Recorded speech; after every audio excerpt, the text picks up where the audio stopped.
This is the story of a man named Stanley. Stanley worked for a company in a big building where he was employee number 427. Employee number 427's job was simple. He sat at his desk in room 427 and he pushed buttons on a keyboard. Orders came to him through a monitor on his desk, telling him what buttons to push, how long to push them, and in what order. This is what employee 427 did every day of every month of every year. And although others might have considered it soul-rending, Stanley relished every moment that the orders came in, as though he had been made exactly for this job. And Stanley was happy. And then one day, something very peculiar happened. Something that would forever change Stanley. Something he would never quite forget. He had been at his desk for nearly an hour when he realized that not one single order had arrived on the monitor for him to follow. No one had showed up to give him instructions, call a meeting, or even say hi. Never in all his years at the company had this happened, this complete isolation. Something was very clearly wrong. Shocked, frozen solid, Stanley found himself unable to move for the longest time. But as he came to his wits and regained his senses, he got up from his desk and stepped out of his office.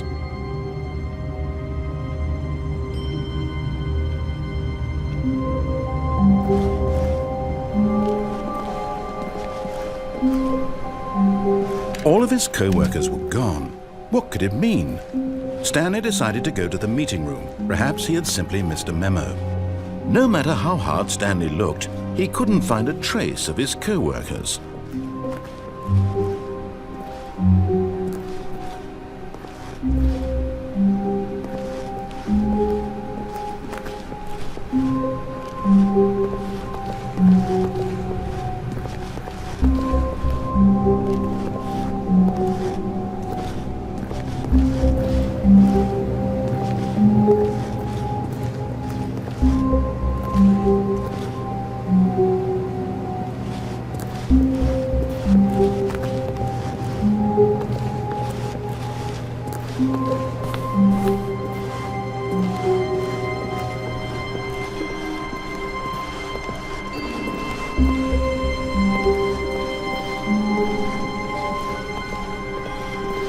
When Stanley came to a set of 2 open doors, he entered the door on his left.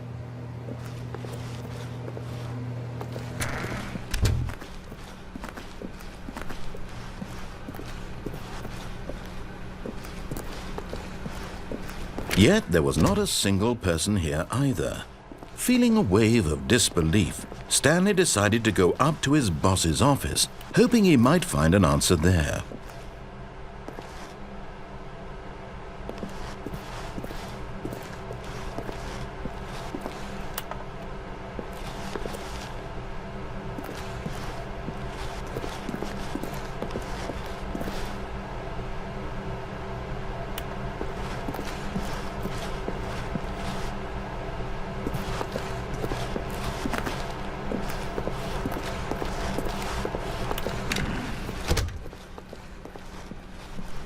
Coming to a staircase, Stanley walked upstairs to his boss's office.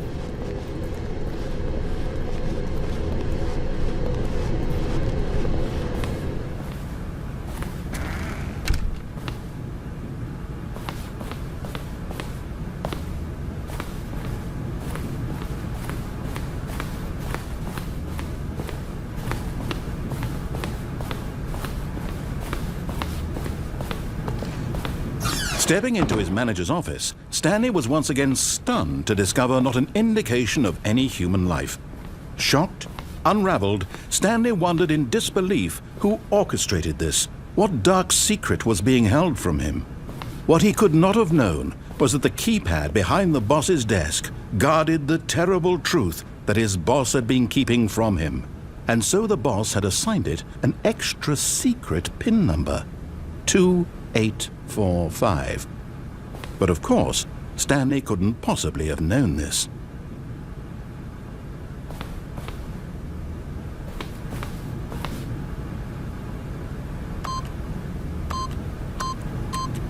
Yet incredibly, by simply pushing random buttons on the keypad, Stanley happened to input the correct code by sheer luck. Amazing. He stepped into the newly opened passageway.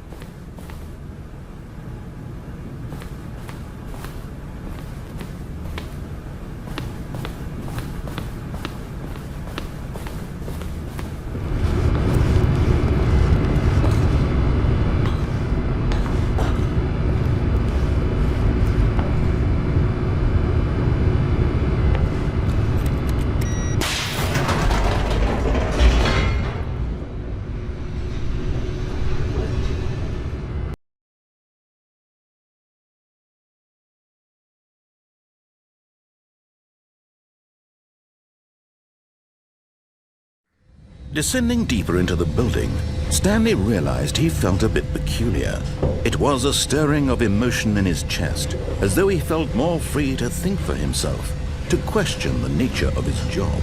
Why did he feel this now, when for years it had never occurred to him? This question would not go unanswered for long.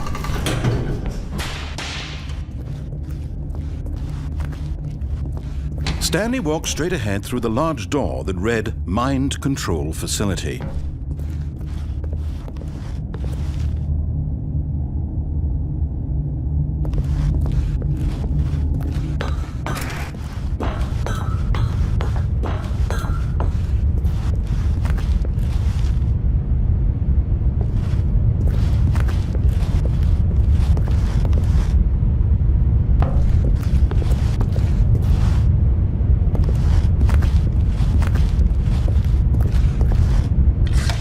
The lights rose on an enormous room packed with television screens. What horrible secret did this place hold? Stanley thought to himself. Did he have the strength to find out?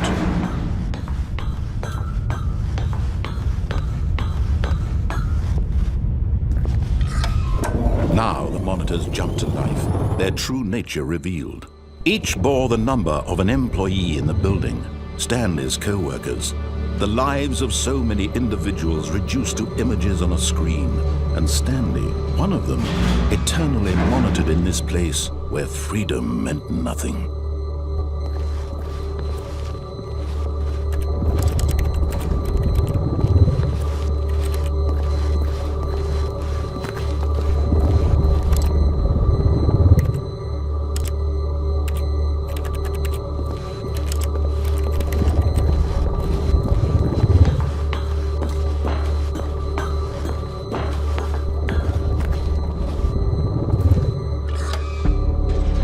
This mind control facility, it was too horrible to believe. It couldn't be true. Had Stanley really been under someone's control all this time? Was this the only reason he was happy with his boring job? That his emotions had been manipulated to accept it blindly?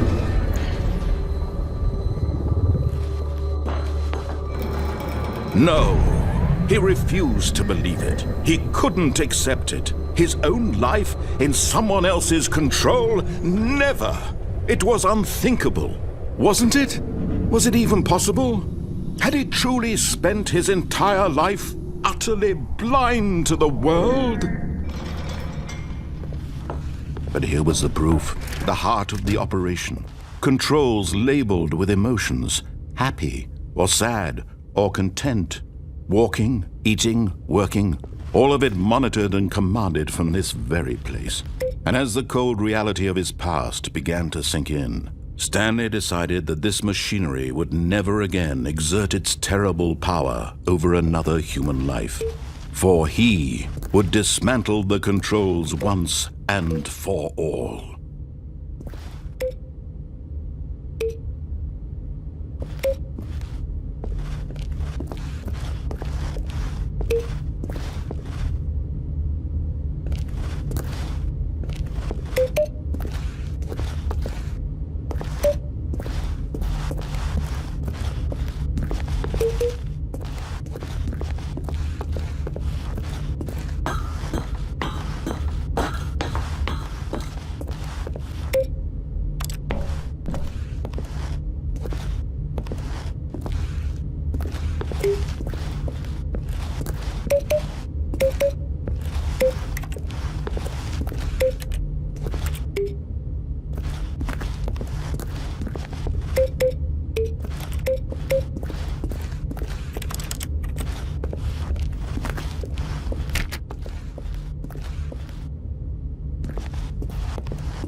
And when at last he found the source of the room's power, he knew it was his duty, his obligation, to put an end to this horrible place and to...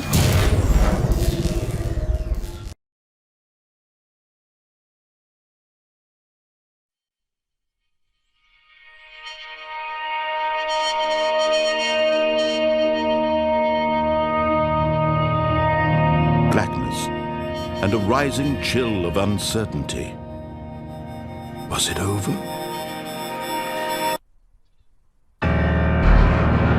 Yes. He had won. He had defeated the machine, unshackled himself from someone else's command. Freedom was mere moments away. And yet, even as the immense door slowly opened, Stanley reflected on how many puzzles still lay unsolved. Where had his co-workers gone? How had he been freed from the machine's grasp? What other mysteries did this strange building hold? But as sunlight streamed into the chamber, he realized none of this mattered to him, for it was not knowledge or even power that he had been seeking, but happiness. Perhaps his goal had not been to understand, but to let go.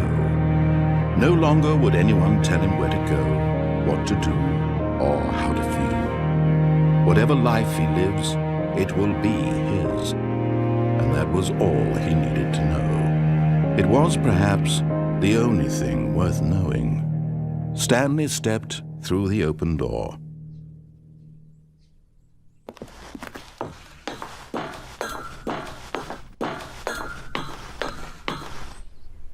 Stanley felt the cool breeze upon his skin, the feeling of liberation, the immense possibility of the new path before him. This was exactly the way, right now, that things were meant to happen.